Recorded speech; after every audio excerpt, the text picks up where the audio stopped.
মহান বিজয় দিবস উপলক্ষে স্পেনের বার্সেলোনায় সাংস্কৃতিক কর্মীদের উদ্যোগে গতকাল স্থানীয় এক রেস্টুরেন্টে আলোচনা সভা ও মনোজ্ঞ সাংস্কৃতিক অনুষ্ঠানের আয়োজন করা হয়।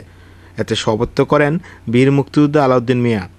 আয়েশা মর্তুজা শিমুর পরিচালনায় সভায় বক্তব্য রাখেন ফরিদপুর স্টেশনের সভাপতি আব্দুল সত্তার আজাদ, সিলেট স্টেশনের সভাপতি হুমায়ুন বকচৌধুরী সাদিক, সাংস্কৃতিক ব্যক্তিত্ব লুতুর রহমান প্রমুখ।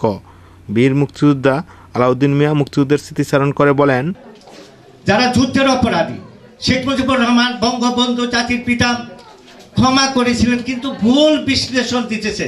সে সাধারণ ক্ষমা করেছেন, কিন্তু তিনি ক্ষমা করেন নাই ওই সব লোকদের যাদের সহায়তায় শত শত নারীদের ইজ্জত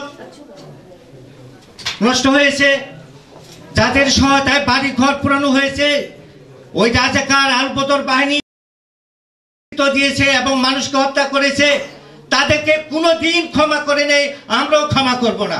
তাদের বিচার অচিরেই হতে হবে। এছাড়া সাংস্কৃতিক অনুষ্ঠানে স্থানীয় শিল্পীদের গান, নৃত্য ও ফ্যাশন শোর মাধ্যমে গ্রাম বাংলার ঐতিহ্য তুলে ধরা হয়। রূপচাঁদ দাস রূপক, বাংলা টিভি, স্পেন।